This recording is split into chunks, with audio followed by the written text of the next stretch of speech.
From the studios of Farm Journal Broadcast, this is AgDay.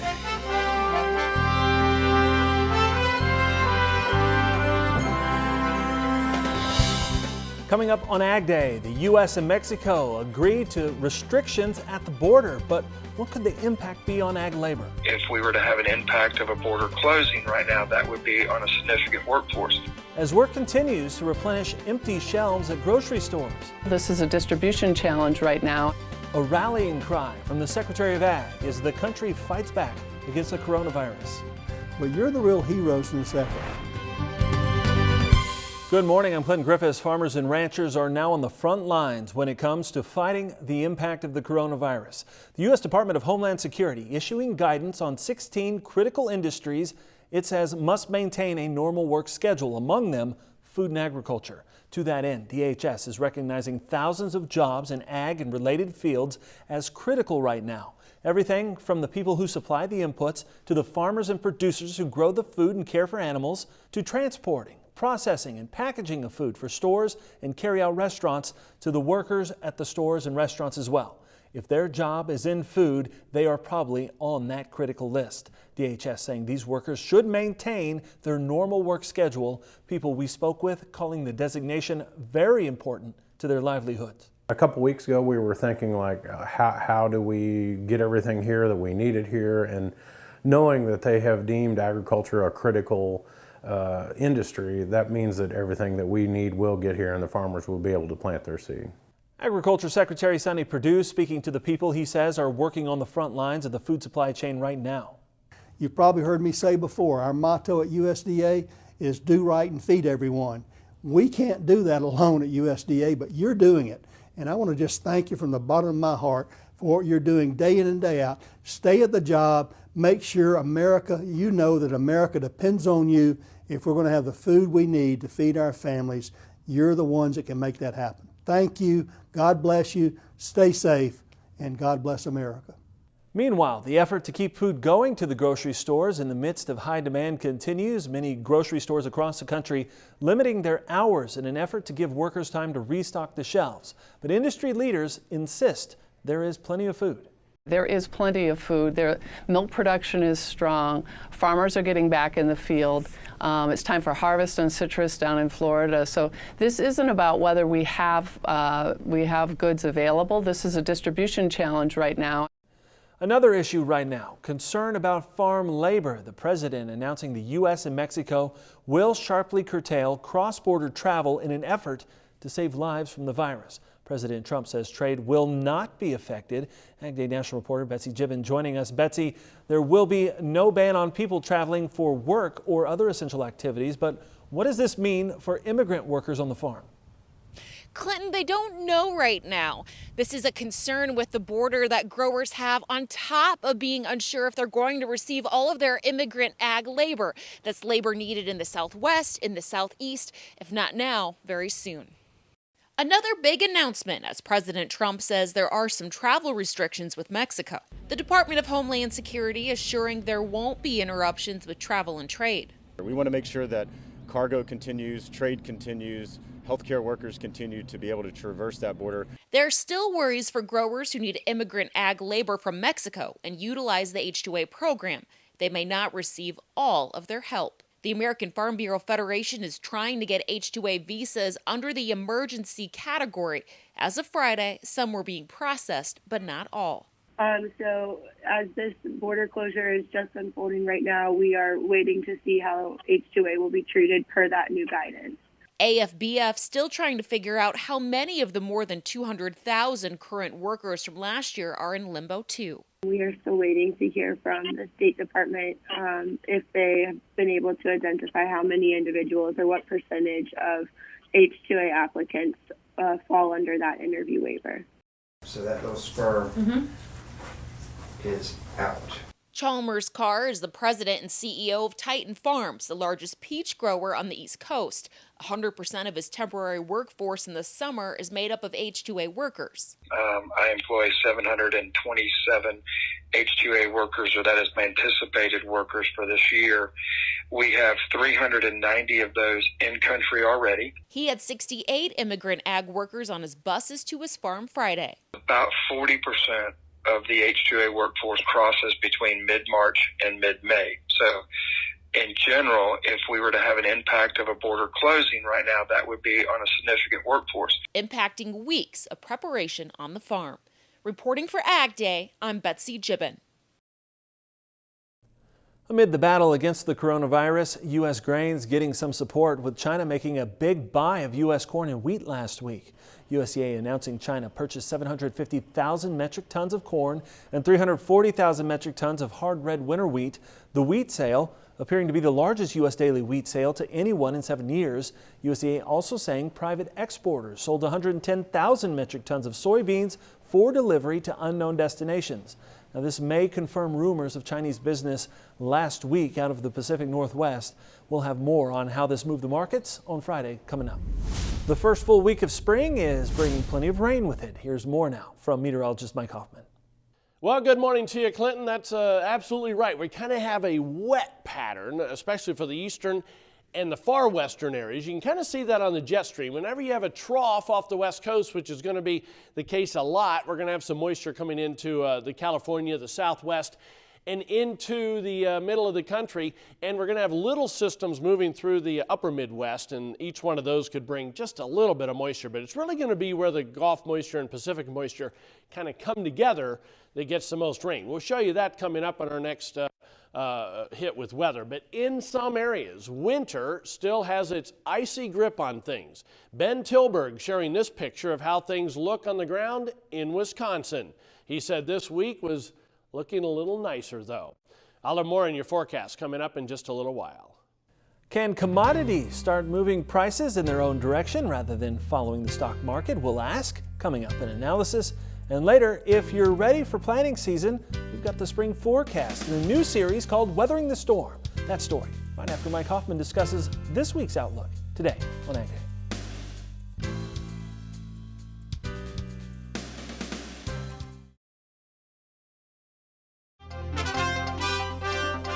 Up here in the AgDay newsroom, we have Rich Nelson. He's the chief strategist with Allendale. And Rich, these have been some incredible times when we look at some of the markets and some of the coronavirus things going on around the country. What's your first blush impression of what this means longer term for our commodities? You know, this idea that we could be or are in a recession is definitely a big concern for us, even on the ag side here. We are tied directly with energy, and this discussion about ethanol pricing is still a major concern. At the start of this month, these plants were losing about 20 cents per gallon produced. Now you're looking at losses of roughly 60 to 75 cents, depending on the plant. So we still have some concerns about corn demand and corn pricing in this environment here. You know, and we're starting to hear about ethanol plants that may be suspending operations. We're starting to see that kind of eat into some of the basis and the basis prices out there. Where are we headed on this thing? And that's a big question. You know, at this point in time, do we have maybe 25 or 50 or 75 million bushels at risk? I think that's a big question here. And especially as we're kind of looming with this discussion about new crop supplies and a return back to trend yield, at least for right now, I think that certainly gives us this discussion maybe into this 320-ish range for a potential low in the weeks ahead for the May contract. You know, as we start to talk about some of our exports and moving this crop, eventually, you know, we've got to get it planted first, obviously. But the dollar has strengthened here in the midst of all this global economic turmoil. Doesn't seem to be giving us an advantage yet. No, and that's one big concern here for us. And keep in mind, we did see about a 20 to 35% change in the U.S. dollar versus the Brazilian real last year. So here we are on top of this, doing even worse damage to our trade competitiveness with this other issue now for this year. So I think this is a clear concern for us in the short term, on top of the already slow pace of corn exports. So what's it going to take for us to kind of get our legs back under us in the commodity market? Is there a chance that we can separate ourselves from what's happening in equities and the stocks? I certainly can. I do think so, and especially we did see this during the previous recession, so to speak, where we did see commodity prices kind of move to their own beat, so to speak. So I do think we have to find maybe another 2 weeks in front of us to eliminate the peak of the psychology on the outside market issues. And also, secondly, I think we got to focus on new crop plantings, which probably won't be a market mover maybe until that later April timeframe here. All right, Rich, appreciate the perspective as always. Thanks for joining us. We'll be back with more Ag Day coming up in just a minute. To talk to Rich Nelson one-on-one, call 800-262-7538.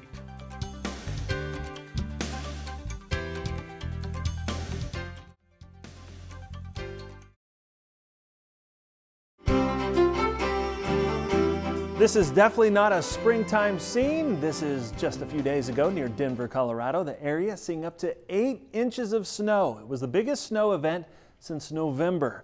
And Mike, if we look at the root zone moisture map, and we're going to talk about this in our spring forecast coming up, still pretty wet out there. It is. Middle of the country. In fact, this is wetter like we've talked about a few times than last year at this time. But as we head forward, it still looks kind of wet to me, but warmer.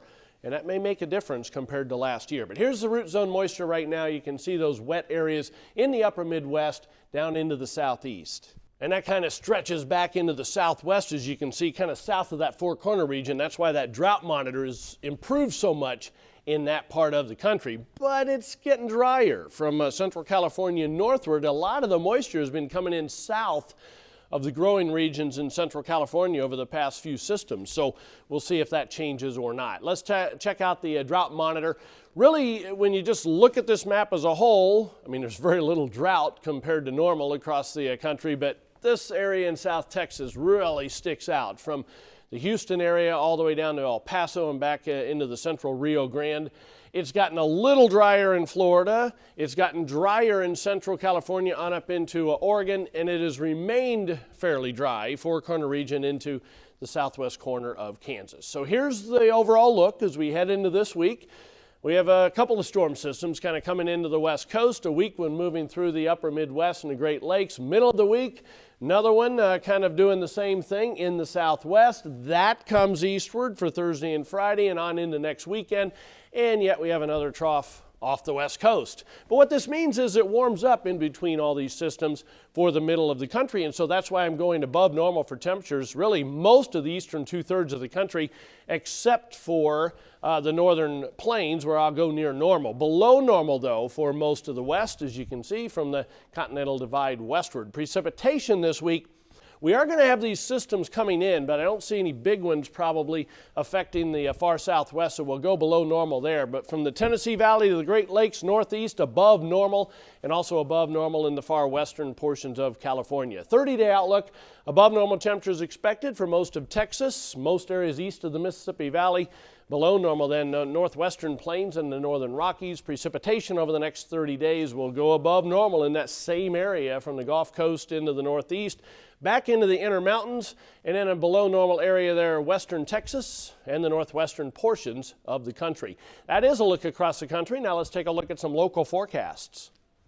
We head to El Paso, Texas, first of all. Windier with a mixture of sunshine and clouds, high of 79 degrees. South Bend, Indiana, maybe a morning shower, otherwise partly sunny, becoming a bit milder, high of 50. And Virginia Beach, rain likely, maybe a storm, high 62. All right, thanks, Mike. Well, we'll keep on the weather theme. Up next, a look at the latest spring forecast from NOAA and what it could mean for planting season. Weathering the storm, brought to you by Pivot BioProven, the nitrogen-producing microbes that stay put, weather or not.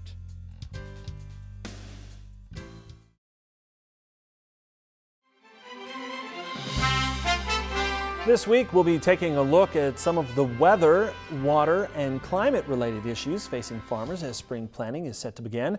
And today, we start with the spring forecast and what to expect as planters roll. You remember planting in 2019, the wet, muddy slog that lasted from April through July. It started during the winter months. The winter of 2018-19 was, of course, the wettest on record for the lower 48 states. All of that moisture came on top of significant cold. This year, things are different. We do not have the pervasively cold pattern that locked in over the Corn Belt a year ago, and so that's kept the frost depth in the soils much milder, much less cold.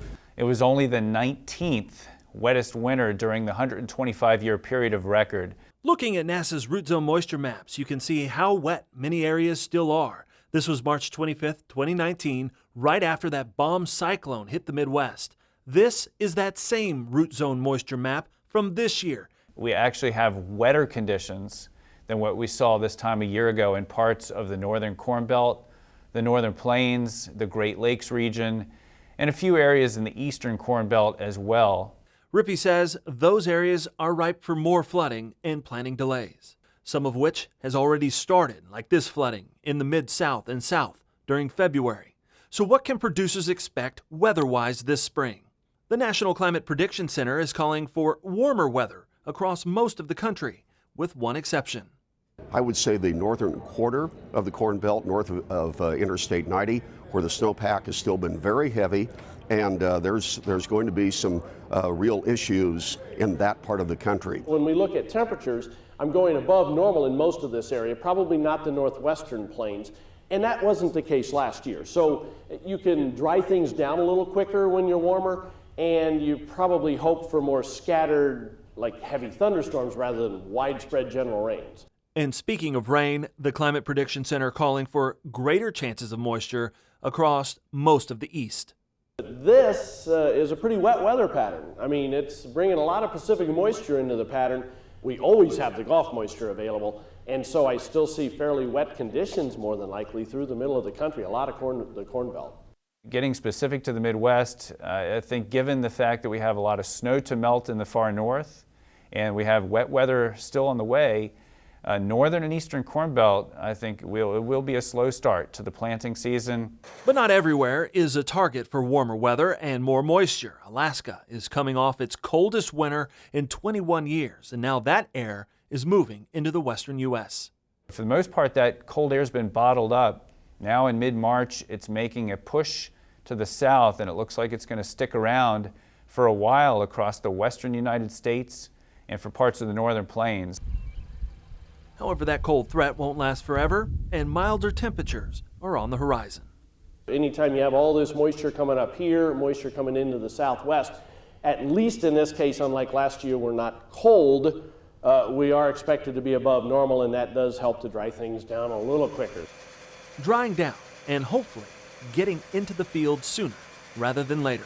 We know that as we transition out of winter into spring, that we can get some pretty heavy storms. But if we can stay away from this repetitive cycle of big storms during April, that's going to be a big key for me, especially again in the eastern belt.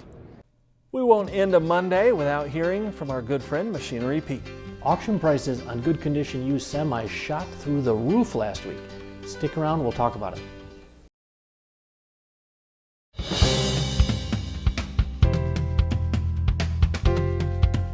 Machinery Pete, brought to you by AGI, your on-farm partner. Visit aggrowth.com for more information.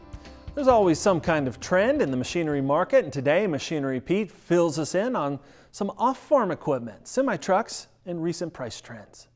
Well, folks, I got to tell you, through the end of last week, auction pricing on good condition used equipment was holding in very solid.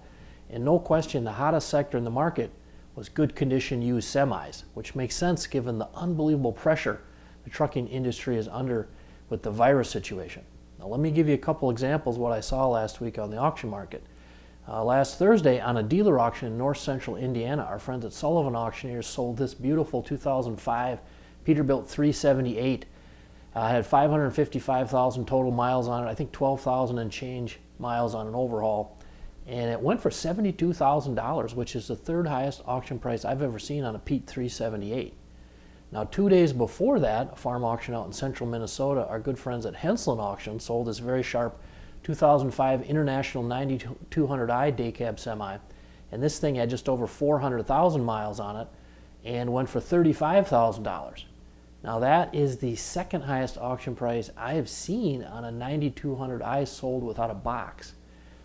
Now that was Tuesday. Now there's one other semi last week that was really drawing a lot of interest. Now I'm recording this on Friday, March 20th. Tomorrow, Saturday, March 21st, this 2002 International 9200i day cab semi with 392,612 miles on it is selling on the farm retirement auction for Wayne and Kathy Haug in Lanesboro, Minnesota, southeast part of the state.